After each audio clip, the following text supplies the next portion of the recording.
So how is stress affecting fertility and ovulation?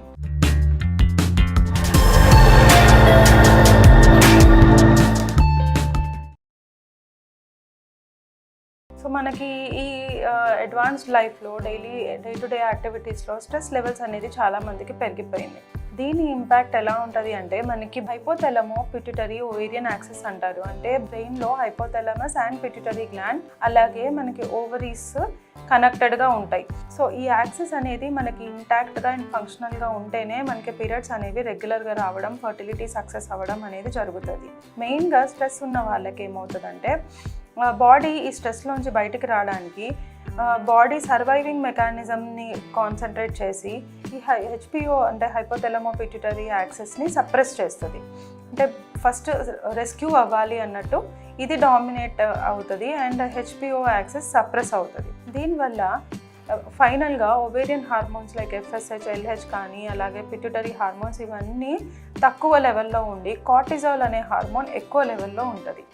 ఈ hormones అన్నీ తక్కువ ఉండడం వల్ల ఓవరాల్గా మనకి ఎగ్ గ్రోత్ కానీ ఓవ్యులేషన్ కానీ అలాగే ఎంబ్రియో అతుక్కోవడానికి కానీ డిస్టర్బెన్సెస్ వస్తూ ఉంటాయి. అండ్ మగవారిలో కూడా చూసుకుంటే స్పర్మ్ క్వాలిటీ కానీ మోటిలిటీ, మార్ఫాలజీ ఇవన్నీ తక్కువ అయ్యే ఛాన్సెస్ ఉంటాయి. వాళ్ళకి మగవారిలో కూడా స్ట్రెస్ లెవెల్స్ ఎక్కువగా ఉండడం వల్ల వాళ్ళు ఆల్కహాల్, స్మోకింగ్కి వెళ్ళడం, అలాగే స్లీప్ డిస్టర్బెన్సెస్ ఉండడం, వేరే మెటబాలిక్ డిజార్డర్స్ ఉండడము ఇవన్నీ జరుగుతూ ఉంటాయి. అండ్ లేడీస్లో చూసుకుంటే మనం ఇందాక చెప్పినట్టుగా డిస్టర్బెన్సెస్ వల్ల పీరియడ్స్ అనేవి సరిగ్గా రాకపోవడం, ఇర్రెగ్యులర్ పీరియడ్స్, అలాగే ఓవ్యులేషన్ అవ్వకపోవడం, ఒకవేళ ఎంబ్రియో అతుక్కున్నా అది దాన్ని నిలబడలేకపోవడము ఇవన్నీ చూస్తూ ఉంటాము.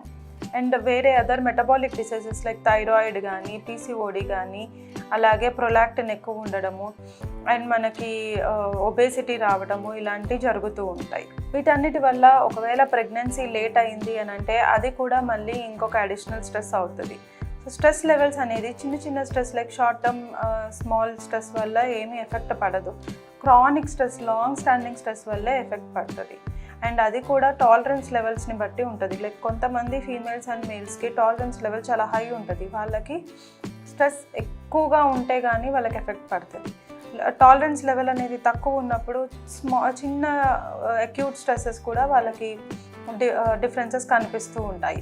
సో హౌ టు ఓవర్కమ్ అంటే హెల్దీ లైఫ్ స్టైల్, డైట్ కానీ లేకపోతే ఫిజికల్ యాక్టివిటీ కానీ అలాగే మెడిటేషన్ వల్ల బ్లడ్ సప్లై ఇంప్రూవ్ అయ్యి ఈ స్ట్రెస్ లెవెల్స్ అనేది కంట్రోల్కి తీసుకురావచ్చు. అలాగే చిన్న ఎక్సర్సైజెస్ లైక్ వాకింగ్ కానీ అలాగే కొంతమంది స్విమ్మింగ్ చేస్తూ ఉంటారు, సైక్లింగ్, ఇవి కూడా మనకి స్ట్రెస్ రిలీవర్స్ లాగా పనిచేస్తూ ఉంటాయి. అండ్ యోగాలో చేసే ఫిజికల్ ట్రైనింగ్ కానీ లేకపోతే బాడీ రిలాక్సేషన్ కానీ మనకి స్ట్రెస్ నుంచి రిలీఫ్ వస్తుంది. అండ్ ఇంకొకటి కాగ్నిటివ్ బిహేవియర్ థెరపీ అంటారు. ఈ స్ట్రెస్ నుంచి బయటపడలేని వాళ్ళు కొన్ని సెషన్స్ అండ్ థెరపీ తీసుకుంటే it's for good only. And ఇంకొకటి వాళ్ళు సోషల్ సపోర్ట్ అంటే లైక్ స్ట్రెస్ నుంచి ఎలా బయటపడాలి అని ఆలోచిస్తున్న వాళ్ళు అట్లీస్ట్ వాళ్ళ రిలేటివ్స్ కానీ ఫ్రెండ్స్ కానీ ఆర్ సోషల్ గ్యాదరింగ్స్లోకి వెళ్ళి if they continue talking to them and వాళ్ళ పరిస్థితి ఏంటి అని షేర్ చేసుకోవడం వల్ల లెవెల్స్ అనేది కొంచెం తగ్గుతూ ఉంటుంది. అండ్ ఆక్యుపెంచర్ ఆల్సో స్ట్రెస్ని తగ్గించడానికి హెల్ప్ చేస్తుంది. ఫైనల్గా adequate sleep, healthy life style and proper diet and ఇలాంటి కొన్ని హెల్ప్స్ తీసుకోవడం వల్ల వాళ్ళ స్ట్రెస్ లెవెల్స్ని కంట్రోల్ చేసుకొని ఫర్టిలిటీ ఇంప్రూవ్ చేసుకోవచ్చు.